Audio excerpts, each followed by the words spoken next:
Okay, so we're still on learning objective 4. This is the non-controlling versus the controlling interests. What's that all about? So most companies have large companies have subsidiaries that they own more than 51% of the stock of, so they really control that company. So you have a parent-subsidiary relationship. So if they say you have company A that owns 60% of company B, well, they're going to prepare consolidated financial statements. And company A is the parent, company B is the subsidiary. And so you can have the consolidated net income of, say, 100, I think that's the, yeah, I get that here. And some of that is attributable to the non-controlling interest. So that's the percentage of the company that the parent company does not control. So if they own 60%, they don't own 40%. So that 40% is the net income attributable to the non-controlling or minority interest. And so GAAP wants that reported on the face of the income statement along with earnings per share and everything else. So when you're doing you come down to net income, you might have a bunch of other things, but you also have the consolidated net income, less whatever income is attributable to the non-controlling interests, and then that gives you the net income attributable to the stockholders of the parent company, company A. Okay, so that's your non-controlling interest. The next topic, or the next unusual item, would be the earnings per share. So let's move on to earnings per share. This, you remember, is net income of the company minus any preferred dividends divided by the weighted average common shares outstanding. The main question in class was, do we have to compute the weighted average shares? And no, you probably don't. Okay, you'll be given that in any of your problems.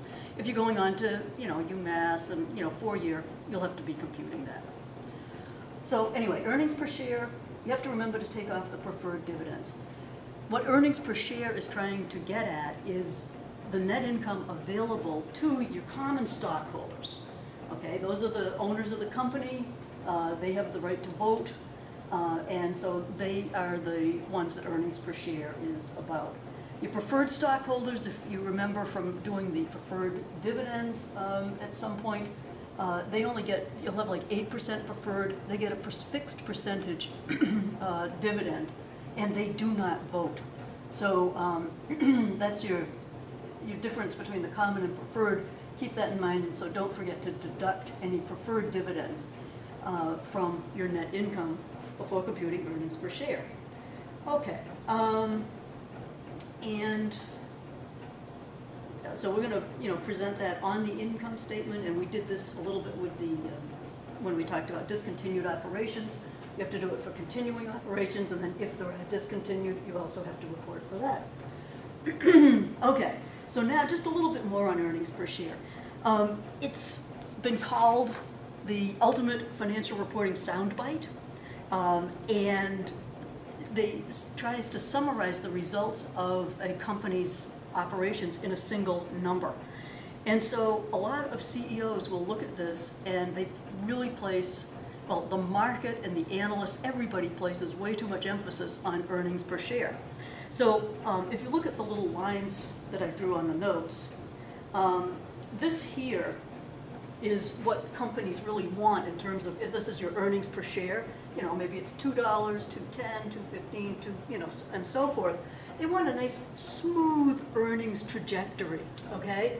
They don't want, earnings per share to go like that. It gets to about the same place, but look how erratic it is. The market and analysts and investors don't like surprises and scary things. They like a nice, smooth trajectory.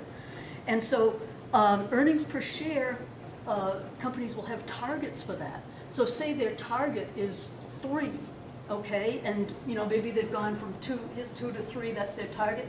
Well, maybe they go from 2 to 275.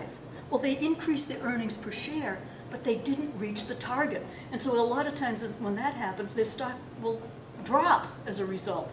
So CEOs have huge incentives to do what's called earnings management.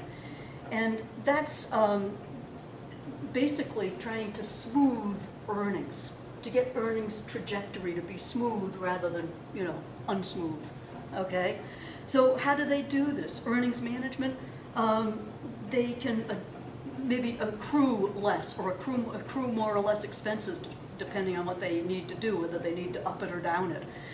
They can accrue or not accrue revenues.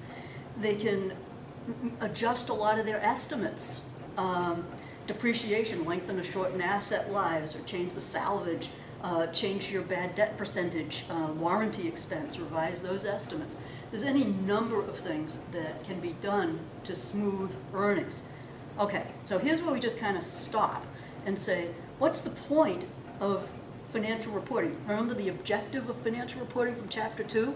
Was it to provide smooth earnings? No, it was not to provide smooth earnings. It was to report the underlying economic reality of how the company is doing. Okay, remember all those things, the relevant and reliable and, you know, faithful representation? It didn't say anything about smoothing earnings, okay? So earnings management does not further the objective of financial reporting, but you have to be aware that it happens and why it happens, okay? So that's your earnings per share, okay.